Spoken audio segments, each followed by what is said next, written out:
281 on the far north side. Chopper 5 is live tonight as investigators are still processing the scene hours after DPS troopers shot at a vehicle. Inside that car were 3 suspects they say were burglarizing cars on the south side. The shooting shut down the highway from Evans Road to TPC Parkway during rush hour. For hours, drivers were stuck trying to navigate around the crime scene. Before the gunfire, officials say the suspects rammed the vehicle into a DPS unit. You can see the damage here. And all new at 10, this is exclusive new cell phone video showing the takedown of one of the suspects who you see basically crawling on the side of the road to get on the ground. Let's go live now to KENS 5 reporter Henry Ramos, who has been following the story for us all evening. He joins us now with the latest. Henry? Well, you see, it's nearly 9 hours later. We still have a full-on investigation happening right behind me. You can see we still have Texas Rangers and DPS officials still here on the scene. And I learned late tonight, Texas Rangers are the lead agency in this investigation.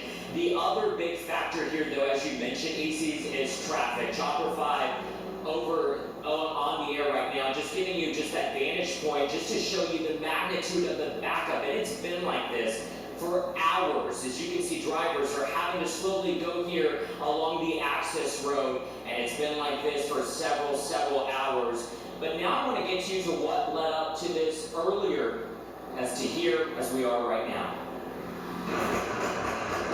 A crash, gunfire, and a takedown. Dramatic moments caught on camera by people with a front row view. And we saw it all right unfolding right in front of us. And then all of a sudden, like, just gunshots. Like, pop, pop, pop, pop. This beat-up silver car at the center of an investigation. DPS special agents, along with the ATF, say they were doing surveillance on this car near South Park Mall. They say the 3 suspects inside the car were burglarizing other vehicles. It was crazy. DPS says they tried to stop the vehicle, but the 3 inside had other plans. DPS says the suspects took off and a chase began.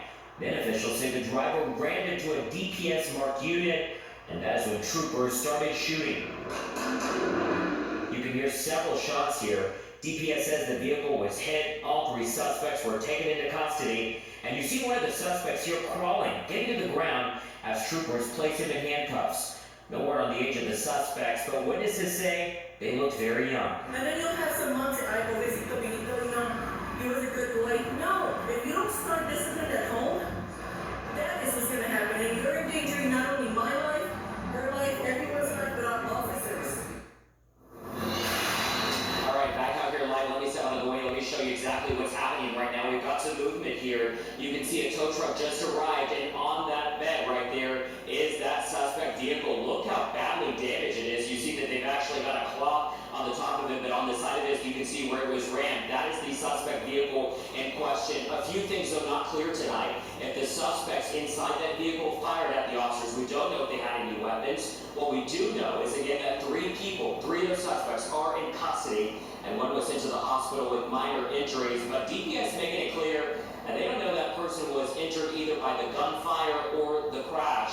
Of course, these suspects are going to be facing several charges. I'll name just a few: evading and aggravated assault. Actually just texted DPS Lieutenant Reyes about 15 minutes ago, asking, of course, everyone wants to know, how long is it going to be like this? How long is this highway going to be shut down, especially if it's been nearly 9 hours? Well, he said, you know, that's a good question. This is a very complex investigation. Obviously, the magnitude of the scene is very big, as they've said all throughout the day. If you know of anyone that is heading up here, you know, heading to Bulverde, trying to get home, they just said, please be patient. We'll, of course, bring you any new updates here on air and online at KENS5.com. We're live on the north side tonight.